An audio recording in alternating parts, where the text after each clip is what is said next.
आपके साथ मैं हूं जोहम रुबा और आप देख रहे हैं संभव टीवी। आज के बुलेटिन से पहले एक नजर डालते हैं आज की हेडलाइंस पर।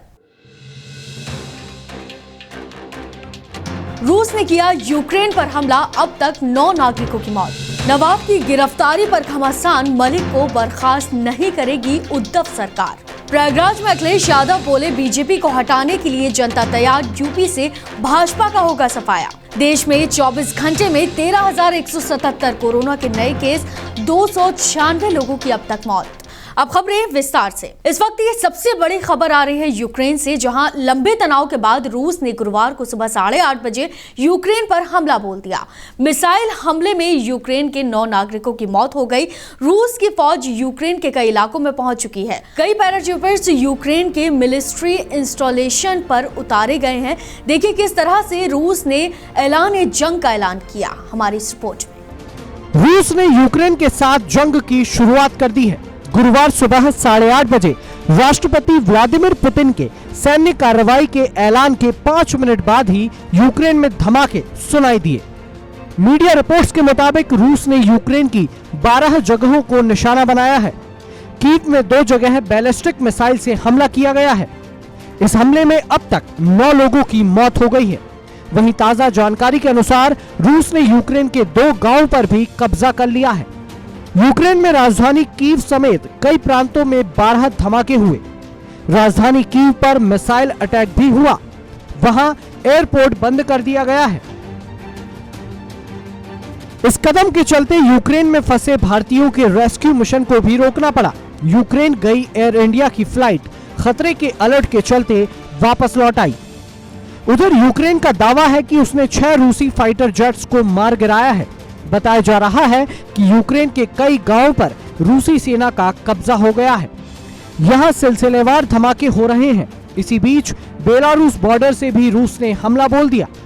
रूस अब 3 तरफ से यूक्रेन पर हमले कर रहा है। दूसरी तरफ नाटो भी अब रूस के खिलाफ जवाबी सैन्य कार्रवाई की तैयारी कर रहा है। रूस यूक्रेन के खिलाफ लगातार आक्रामक रुख अपनाता जा रहा है। इन सब के बीच यूक्रेन के राजदूत ने पीएम नरेंद्र मोदी से हस्तक्षेप की गुजारिश की है। यूक्रेन के राजदूत ने कहा कि भारत के संबंध रूस से अच्छे हैं, इसलिए पीएम मोदी से गुजारिश है कि वे रूस के साथ बात कर इस तबाही को रोक दें। ब्यूरो रिपोर्ट, संभव टीवी। यूपी चुनाव को लेकर माहौल अब गरमाने लगा है। बलिया में 6ठे चरण में चुनाव होना है। इसको लेकर तमाम राजनीतिक दलों ने अपनी अपनी तैयारियों को पूरा करना शुरू कर दिया है। भाजपा की ओर से भी प्रत्याशियों के समर्थन में स्टार प्रचारकों को चुनावी मैदान में उतारा गया। भोजपुरी गायक, एक्टर और दिल्ली के सांसद मनोज तिवारी चुनाव मैदान में अभियान के दौरान बलिया पहुंचे। इस दौरान उन्होंने दिल्ली के अरविंद केजरीवाल पर हमला बोला और अभी वायरल हुए गाने यूपी में काबा पर भी अपनी प्रतिक्रिया दी। बलिया के बाजरी विधानसभा सीट से भाजपा और निषाद पार्टी गठबंधन के उम्मीदवार केतकी सिंह के समर्थन में जनसभा करने के बाद मनोज तिवारी ने मीडिया के सवालों का जवाब दिया। इस दौरान सवाल किया गया कि यूपी में काबा। इस पर मनोज तिवारी ने अपने ही अंदाज में इसका जवाब दिया। उनके जवाब को समाजवादी पार्टी की ओर से गाने के जरिए किए जा रहे हमलों के जवाब के रूप में भी देखा जा रहा है। मनोज तिवारी ने दिल्ली में स्कूलिंग के मॉडल पर किए गए सवाल पर भी करारा हमला बोला। उन्होंने कहा कि अरविंद केजरीवाल का स्कूल मॉडल देश का सबसे खराब मॉडल है। वो यूपी के चुनावी मैदान में आकर क्या बोल रहे हैं, इससे अधिक फर्क नहीं पड़ता। उन्होंने बताया कि उन्होंने यूपी के लोगों को कोरोना काल में दिल्ली छोड़ने के लिए क्यों मजबूर किया था। यूपी के मजदूरों को पैदल ही रवाना कर दिया गया था कि वो कैसे यूपी की जनता को मुंह दिखाएंगे।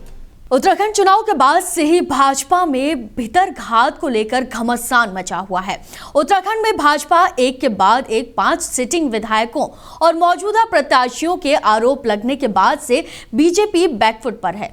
उत्तराखंड भाजपा में भीतरघात के एक के बाद एक 5 सिटिंग विधायकों और मौजूदा प्रत्याशियों के आरोप लगने के बाद से बीजेपी बैकफुट पर आ चुकी है।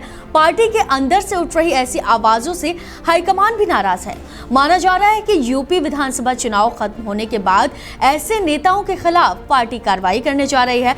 बता दें कि लक्सर विधायक संजय गुप्ता, कैबिनेट मंत्री विशन सिंह चुफाल, यमुनोत्री विधायक केदार सिंह रावत, चंपावत के विधायक कैलाश चंद्र गहतोड़ी, काशीपुर के विधायक हरभजन सिंह चीमा ने भीतरघात के आरोप लगाए हैं। पार्टी के अंदर से उठ रही ऐसी आवाजों से शीर्ष नेता अब कार्रवाई करने की तैयारी कर रहे हैं। बीजेपी प्रदेश अध्यक्ष मदन कौशिक ने कहा कि आरोप लगाने वाले सभी नेता लिखित में अपना पक्ष रखेंगे और उसी के आधार पर आगे की कार्रवाई की जाएगी।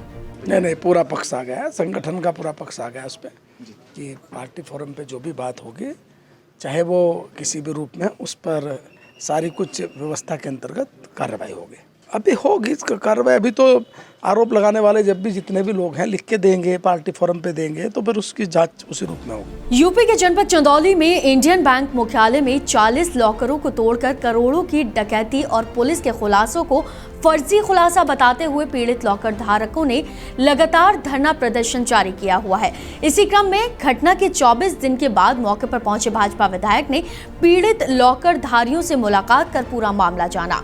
उन्होंने कहा कि आचार संहिता होने के कारण आंदोलन में साथ नहीं हूं, लेकिन चुनाव के बाद किसी की भी सरकार बने, यदि पुलिस मामला नहीं सुलझाती तो वो खुद आंदोलन में साथ देंगे। पीड़ित लॉकर धारियों का हुजूम बैंक प्रबंधन और अधिकारियों पर मामला दर्ज कराने के लिए एसपी कार्यालय पहुंचा। लॉकरधारी लूट की करोड़ों की संपत्ति को पेश किए जाने और लुटेरे गिरोह का सरगने को गिरफ्तार करने की मांग करते हुए बैंक अधिकारियों पर मामला दर्ज कराने पर अड़ गए। इस दौरान एसपी के आश्वासन पर एएसपी और मामला दर्ज किए जाने की बात सामने आई है, लेकिन लगातार पुलिस की लापरवाही और वादा खिलाफियों से भड़के पीड़ित लॉकरधारियों ने एफआईआर की कॉपी की मांग उठाते हुए धरने पर बैठ गए। उन्होंने चेतावनी दी कि जब तक एफआईआर की कॉपी नहीं मिलेगी तब तक वो यही जमे रहेंगे। पीड़ित लॉकरधारियों ने एसपी गेट के बाहर डीएम और एसपी का पुतला भी फूंका और साथ ही चुनाव आयोग से इन्हें हटाने तक की मांग कर दी। तो फिलहाल के लिए इतना ही। देश और दुनिया की बड़ी खबरों के लिए आप देखते रहिए संभव टीवी। अब तक के लिए दीजिए इजाजत। नमस्कार।